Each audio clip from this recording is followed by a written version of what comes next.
Oh, good.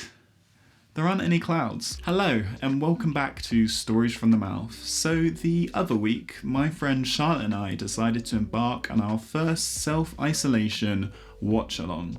We decided to go all out, and we watched Portrait of a Lady on Fire. What a beautiful film. Essentially, Eloise is to be married, and thus must have her portrait painted.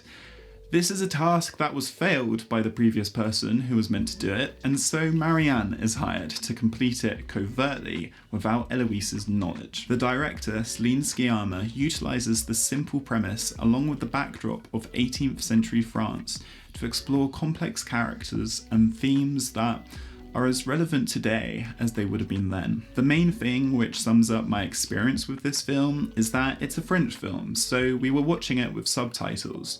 But there were numerous occasions where I just forgot to read them, but I was still understanding what was going on, and the tone and the emotion was still hitting me. I wasn't reading the subtitles, but I was reading the visual and the physical language that was on screen. The strength and detail within the performances in Portrait is one of its strongest aspects. The two main protagonists are played superbly by Adèle Haenel and Naomi Mellon. In interviews, the two have discussed how they didn't actually meet each other before the shooting of the film, and this really paid off. It creates a really subtle and natural flourishing of the dynamic between the two characters. You believe their relationship. I'm an individual who adores film scores, and Portrait of a Lady on Fire only has music in 2 scenes. This never hit me when I was watching the film, and that's a huge testament to the sound design. The sound design of Portrait on a Lady on Fire often mimics the character's emotions. For example, a crackling fire as Marianne settles in, brush the canvas as she considers her subject, and the light breaking of waves as Marianne and Eloise's relationship develops.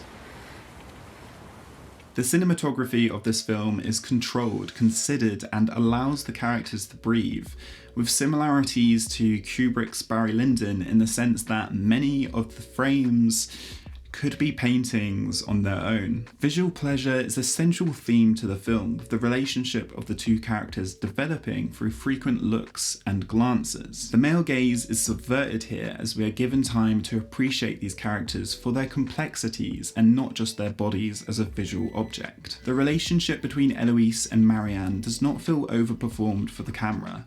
Instead, it's built up through these little nuances that slowly crescendo to the film's final act. Portrait pioneers the female gaze. It comments greatly on the idea of cinema as a means of voyeuristic pleasure, specifically one that aims to fulfill the desires of the male gaze. What stood out to me is the exploration of the patriarchy with a minimal number of male characters. The whole bringing of Marianne and Eloise together is because Eloise is to embark on a marriage arranged by a man. Despite having the freedoms of a large house, a sparse amount of countryside on their doorstep, and views from cliff tops that look out into the infinite horizon, these freedoms are merely ironic, a temporary pen created by the men that control them. To round up this video, we're actually going to check in with Charlotte to hear what she has to say about this spectacular film. Hello Charlotte, and welcome to the video. Hello! So obviously we watched Portrait of a Lady on Fire the other week. Would you like to share some of your thoughts on the film? Yeah, so one of the most poignant metaphors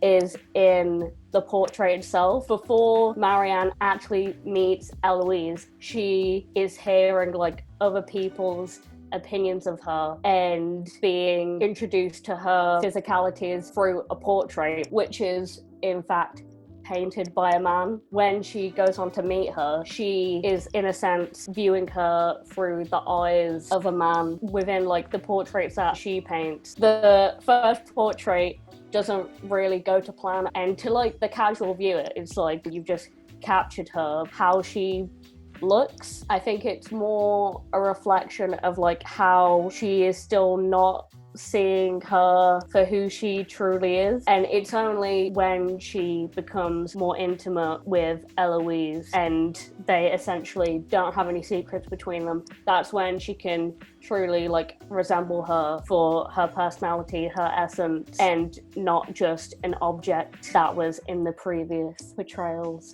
of her. It's definitely a film that has a lot of potential to be read in many different ways. I think you could spend a long time analysing all of the little details and hidden meanings within each frame. Thank you very much for sharing. If you want to share your own links or get a few followers on TikTok. Also, follow me on the Instagram. Ben's going to put in the link in the description because he loves me. Charlotte.ew. Thanks, Charlotte. Bye. Bye. And that concludes our thoughts on Céline Sciamma's portrait of a lady on fire.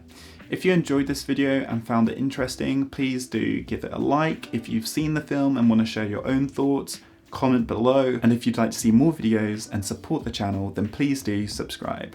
I'll see you again very soon.